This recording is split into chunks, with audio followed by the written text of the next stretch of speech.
হাসিনা যখন পালিয়ে গেছে, তখন যখন আমাদের এই নেতৃত্ব, যে নেতা দীর্ঘ কয়েক বছর ধরে আমাদেরকে নেতৃত্ব দিয়ে এই পর্যায়ে নিয়ে এসেছেন, সেই নেতার সম্পর্কে একটা এই ধরনের বই খুব প্রয়োজন ছিল। আমি এ প্রসঙ্গে একটা কথা আমার মনে পড়ছে যে 2002 সালে দেশনেত্রী বেগম খালেদা জিয়ার সঙ্গে আমার সুযোগ হয়েছিল তার সঙ্গে রাষ্ট্রীয় সফরে চীনে যাওয়া। চীনে প্রচন্ড শীত পড়ছে, বরফ পড়ছে, সুতরাং বাইরে ম্যাডাম জিয়াকে যে গার্ড অফ অনার দিবে সেটা সুযোগ ছিল না। গ্রেট হলের মধ্যে সেই গার্ড অফ অনার দেওয়ার ব্যবস্থা ছিল। সেখানে যখন গার্ড অফ অনার হওয়ার পরে আমাদের দেশের বেগম খালেদা যখন চীনা প্রধানমন্ত্রীকে নিয়ে এনটোরেজের সব সদস্যদের পরিচয় করিয়ে দিতে নিয়ে যাচ্ছেন, আমার সবার মনে থাকা উচিত যে আমার পরে আমার সাহেব, তারপরে ছিলেন আমাদের তারেক রহমান সাহেব। তখন কিন্তু তার কোনো রাষ্ট্রীয় কোনো কিছু ছিল না, তিনি তখন আমাদের দলের যুগ্ম সিনিয়র যুগ্ম মহাসচিব। তো যখন এই দেশনেত্রী খালেদা জিয়া তার সামনে এসে প্রধানমন্ত্রীকে পরিচয় করে দিলেন, হি ইজ মাই সান, আমার এখনো মনে আছে প্রধানমন্ত্রী, চীনের প্রধানমন্ত্রী, তিনি দুই হাত দিয়ে তার হাত জড়িয়ে ধরলেন, ধরিয়ে বললেন, carry the flag of your father and mother. তোমার বাবা এবং মা যে পতাকা দিয়ে উত্তোলন করেছিলেন, সেই পতাকাকে তুমি করে ক্যারি করে নিয়ে যাও। তারেক রহমান সেই পতাকাকেই ক্যারি করে চলেছেন, সেটাকেই সামনে নিয়ে চলেছেন। শুধুবৃন্দ, একটা পরিবারের উপরে কি পরিমাণ অত্যাচার নির্যাতন হতে পারে, একটা ইয়াং সম্ভাবনাময় নেতা তার উপরে কিভাবে নির্যাতন হতে পারে, তা এই জিয়া পরিবারকে এবং তারেক রহমান সবকে না দেখলে আমরা বুঝতে পারবো। আমি সেই কোথায় যাচ্ছি না। তারপরে নিদারুণ নির্যাতন হয়েছে, শারীরিক নির্যাতন হয়েছে এবং মানসিক নির্যাতন হয়েছে। অথচ দেখেন, এই নেতা তিনি কখনো থেমে যাননি এবং মাথা নত করেননি। মিথ্যা মামলায় তাকে সাজা দিয়ে বিদেশে পাঠিয়ে দেওয়ার পরে তিনি সেখানে চিকিৎসা নিয়েছেন। ইতিমধ্যে আমাদের দেশের যে বেগম খালেদা জিয়াকে যখন আরেকটি মিথ্যা মামলায় সাজা দিয়ে তাকে কারাগারে পাঠানো হলো, তখন আমাদের বিএনপি নেতৃত্বে আসবে কিভাবে, কে আসবে, এটা অনেকের মনে একটি চিন্তা ছিল। অনেকে ভাবছিল যে আমাদের senior vice chairman Tarique Rahman সাহেব এই দায়িত্ব নিতে পারবেন কিনা, কিন্তু তিনি তার কাজের মধ্য দিয়ে অতি দ্রুত সমস্ত পার্টিকে সংগঠিত করে একটা মহান একটা বিপ্লব, একটা ছাত্র জনতার অভ্যুত্থান তিনি সংগঠিত করতে নেতৃত্ব দিয়েছেন। আমি সেটারই কথা বলছিলাম যে বিষয়টা হচ্ছে, আমি দীর্ঘ করবো না, যে তার মধ্যে যে অসাধারণ একটা সাংগঠনিক দক্ষতা আছে, তার মধ্যে যে অসাধারণ একটা গণতান্ত্রিক মন আছে, এটা আমরা যারা তার সঙ্গে কাজ করছি আমরা সেটা সবসময় বুঝতে পারি। তিনি এটা আগে কখনো হয়নি, তিনি মাসে 4 দিন অর্থাৎ সপ্তাহে 1 দিন করে স্ট্যান্ডিং কমিটির সঙ্গে তিনি মিটিংয়ে বসেন, যাতে আমরা জয়েন্টলি সংঘর্ষে আলোচনা করে সমস্ত সিদ্ধান্তগুলো নিতে পারি। এটা অত্যন্ত বিরল ঘটনা ডেমোক্রেটিক একটা পার্টির জন্য। আপনারা আমার চেয়ে ভালো জানবেন, যারা তার সঙ্গে কথা বলেন, কাজ করেন, তারা অনেকেই জানেন যে তিনি সেই সুদূর ইউনিয়ন পরিষদ থেকে শুরু করে সেন্ট্রাল কমিটি পর্যন্ত তিনি যোগাযোগ রাখছেন প্রতি মুহূর্তে। 24 ঘন্টার মধ্যে আমার মনে হয় 18 ঘন্টাই তিনি নেতা কর্মীদের সঙ্গে সবসময় যোগাযোগ রাখেন এবং দিক নির্দেশনা দিচ্ছেন কোথায় কিভাবে কি করতে হবে। আজকে এই যে হাসিনাকে তাড়িয়ে দেওয়া সম্ভব হয়েছে, এখানে তারেক রহমানের অবদান সবচেয়ে বেশি বলে আমি মনে করি। আমরা সূত্র লড়াই করেছি, আমাদের প্রায় 60 লক্ষ মানুষের বিরুদ্ধে মিথ্যা মামলা হয়েছে, আমাদের 20,000 মানুষকে হত্যা করা হয়েছে, 700-র উপরে নেতা কর্মীকে আপনার এমপি সহ তাদেরকে গুম করে দেওয়া হয়েছে। আমরা সেই ঘটনা করতে চাই না।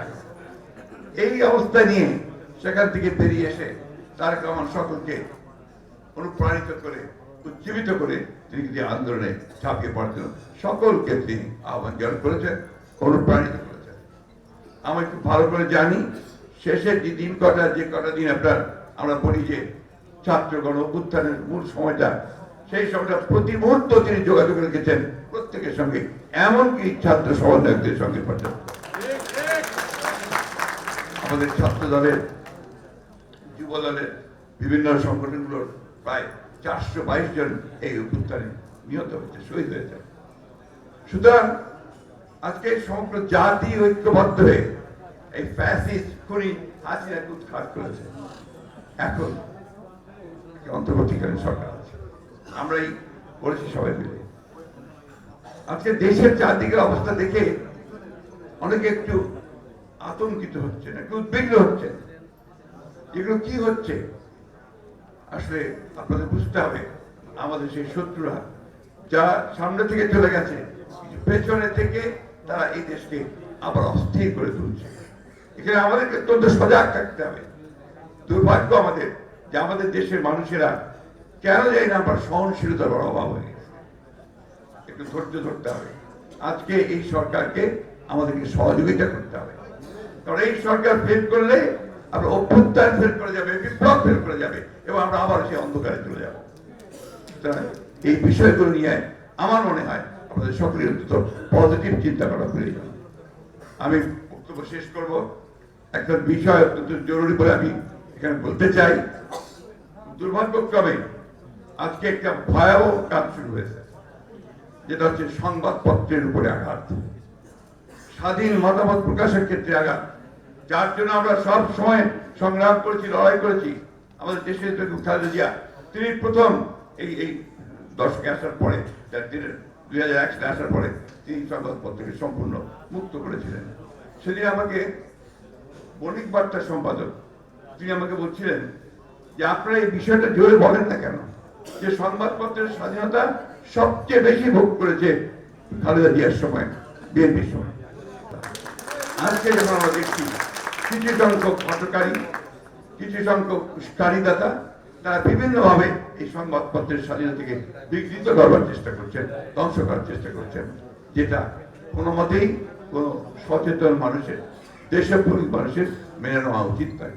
আমি অনুরোধ জানাবো সকল সংশ্লিষ্ট সকলকে এগুলো করে এই ভয়াবহ আত্মহরণের কাছ থেকে সরে আসুন এবং গণতন্ত্রকে প্রাতিষ্ঠানিক রূপ দেওয়ার জন্য সহযোগিতা করুন। আজকে যে সমস্ত আমাদের কোমলমতি বালকেরা, ছাত্ররা, তারা যে সমস্ত কাজ করছে, এখান থেকে বেরিয়ে আসতে হবে, ধৈর্য ধরতে হবে। এইটা একটা অন্তর্বর্তীকালীন সরকার, এই সরকারের পক্ষে সবকিছু একসাথে করে ফেলা সম্ভব নয়। আমাদেরকে ধৈর্য ধরতে হবে, যাতে করে আমরা একটা এই ন্যূনতম সংস্কারের পরে আমরা যেটা বলেছি, কালকে আমাদের মারফত চেয়ারম্যান সাহেব বলেছেন, তারেক রহমান সাহেব বলেছেন যে সংস্কার করতে হবে। আমরা সংস্কার বিরোধী নই, সংস্কার করেই আমরা নির্বাচনে যেতে চাই। কেন নির্বাচনে যেতে চাই সে কথা আমি বারবার করে বলেছি। নির্বাচন ছাড়া এই ধরনের সমস্যার সমাধান করা সম্ভব নয়, এই ধরনের চ্যালেঞ্জকে মোকাবেলা করা সম্ভব নয়। একমাত্র নির্বাচিত সরকারই পারবে সমস্ত সমস্যাগুলো সমাধান করতে। অন্তত তার পেছনে যে জনশক্তি থাকে, যে ম্যান্ডেট থাকে, সেই ম্যান্ডেট নিয়েই সেটা তার পক্ষে সম্ভব হবে। আসুন, আজকে আমরা মোহাম্মদ জালাল আবিদিন সাহেবকে আন্তরিক ধন্যবাদ, কৃতজ্ঞতা জানাই যে তিনি একটা, আমরা মোহাম্মদ জালাল আবিদিন সাহেবকে ধন্যবাদ জানাই যে তিনি একটা অত্যন্ত উপযুক্ত সময়ে একটা কাজ করেছেন, যেটা আমরা মনে করি ইতিহাসে এটা অবশ্যই থেকে যাবে, এবং তারেক রহমান সাহেবের সঙ্গে সঙ্গে জালাল আবিদিন সাহেবের নামও ইতিহাসে থেকে যাবে। আমি খুব চেষ্টা হয়েছে জিয়া রহমানের নাম মুছে ফেলার, খালেদা জিয়ার নাম মুছে ফেলার, তারেক রহমানকে চিহ্নিত করার, যে তারেক রহমান হচ্ছে খারাপ মানুষদের মধ্যে একজন। কিন্তু পেরেছে কি? এদেশের মানুষকে সেটা মেনে নিয়েছে? এদেশের মানুষ তো আজকে আপনার তারেক রহমানকে তাদের নেতা হিসেবে জানে। আমি কয়েকদিন আগে বাজারে গিয়েছিলাম, আমাকে সেই বাজারের দোকানদার জিজ্ঞেস করছেন তারেক সাহেব কবে আসবেন। কেন, আপনার কি সুবিধা? রুড়ি আসতে কোনো সমস্যা থাকবে না, দেশ ঢাকা শহর